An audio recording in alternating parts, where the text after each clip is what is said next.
What is up, everybody? How's it going? Welcome to The Cure. Today we're going to be talking about the new Gesaffelstein album titled Hyperion. Gesaffelstein is a French electronic music producer. Over the past couple of years, he's been working with a lot more hip-hop artists and has diversified his musical content quite a bit. You may know him from working with The Weeknd on My Dear Melancholy that came out last year, and he kind of trickles around in production credits throughout the industry, but he very much has an emphasis on EDM, electronic music, electronic inspired music, and this album certainly has some hip-hoppy tones to it, but we can clearly see an electronic bass at the foundation of his musical inspiration. This is Gesaffelstein's first full-length album since 2013, and he dropped a couple of headlining tracks over the past month in order to obviously build up the hype for this album. The first of which is Lost in the Fire with The Weeknd, of course, and while I like this song, I think it has a nice beat on it, I like The Weeknd's lyrics, it's certainly not standout in any way, and I actually think there are some vocal tracks on this album that are even better in more of a creative sense than the track with The Weeknd. He also released a featureless track called Reset before the release of this album, which isn't too bad.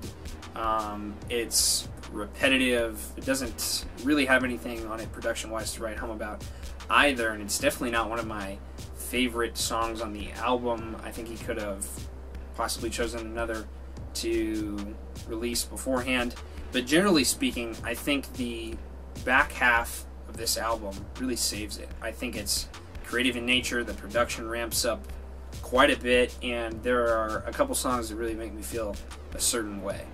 The start of this album, though, the first couple tracks are featureless, and while electronic music certainly doesn't need a feature, there's nothing about them that makes them interesting either.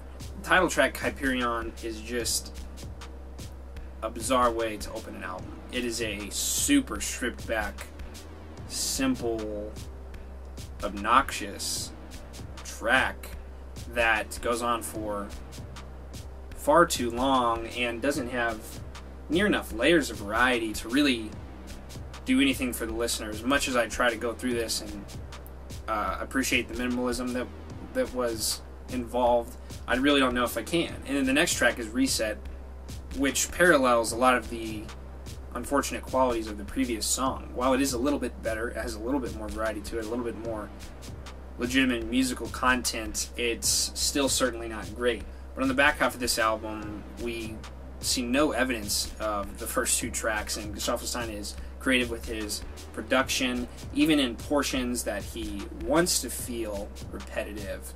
It's repetitive in a very good way. I think a good example of this repetitiveness is the song Vortex, which really makes me feel like I'm running. You know, I could run miles and miles and miles listening to this song on repeat because of its upbeat, kind of stressful tone. It sounds like a song that could be played during a movie chase scene, or, you know, around the climax of a film.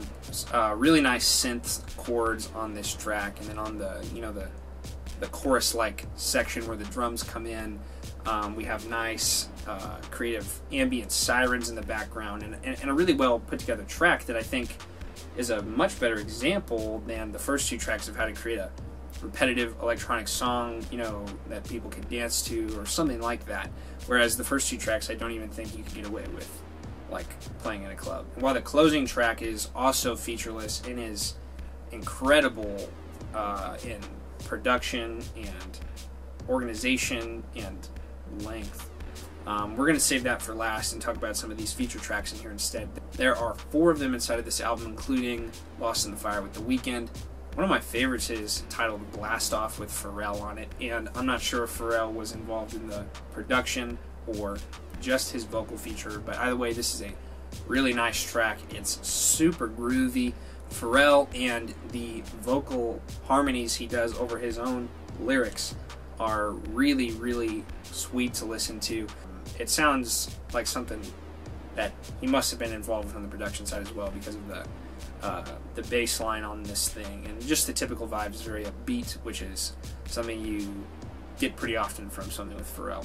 So Bad featuring H-A-I-M, Haim, is not a bad track either, although I think the song preceding it is a little bit more interesting. I particularly like the beat on So Bad. I think it is a decent vocal feature, although it's similar to things I think I've heard before. The beat in particular is very creative, and we have a lot of very interesting steampunky gear valve-like sounds, and really long-running synth chords.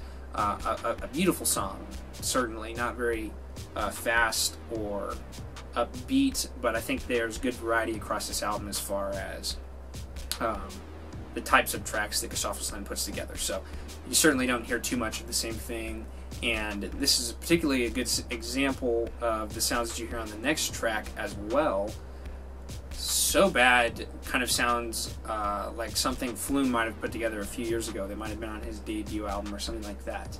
And there are a couple tracks that kind of give me that vibe as well on this album, but particularly this one. Forever featuring the Hacker and Electric Youth is probably my favorite vocal feature on this album. I don't know why, but as I mentioned earlier, this song really makes me feel a certain type of way. I don't know if it's nostalgic, reminiscent, or what, but I feel like I've heard a song like this before, although this one is still very creative, which I think is a really interesting mix.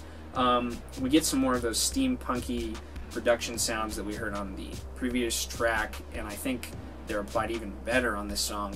And then on the chorus especially, and throughout the latter half of the song, we get some really beautiful, nice, hard synth chords that really bring the track up at its peak. We get multiple iterations of the same chords on different instruments at different points in times, tons of layers on this song, and the complexity is very interesting on some of these vocal tracks compared to the non-vocal tracks on this song, just because it's interesting that Gesaffelstein decided to have so much more variety on his features instead of on the tracks that he was working on for himself. Humanity Gone is the closer on this thing. It's a 10-minute song on an only 40-minute long album, so it takes up a quarter of the total runtime, and it is pretty bizarre, especially in the back half. It can be deceptive because only about 5 or 6 minutes of it are entirely musical, but they are a really interesting 5 or 6 minutes of music. Humanity Gone is an epic finisher, and it takes a long time to reach its peak. And we hear a ton of really nice organ chords across the entire song at various volumes, with various intensities. About a minute in, we get a real nice bass line and a really simple drum track that we hear for pretty much the remainder of the musical portion of the song. This bass is slow, methodical, powerful, and does not change very often, so it really makes you appreciate the changes that you do hear.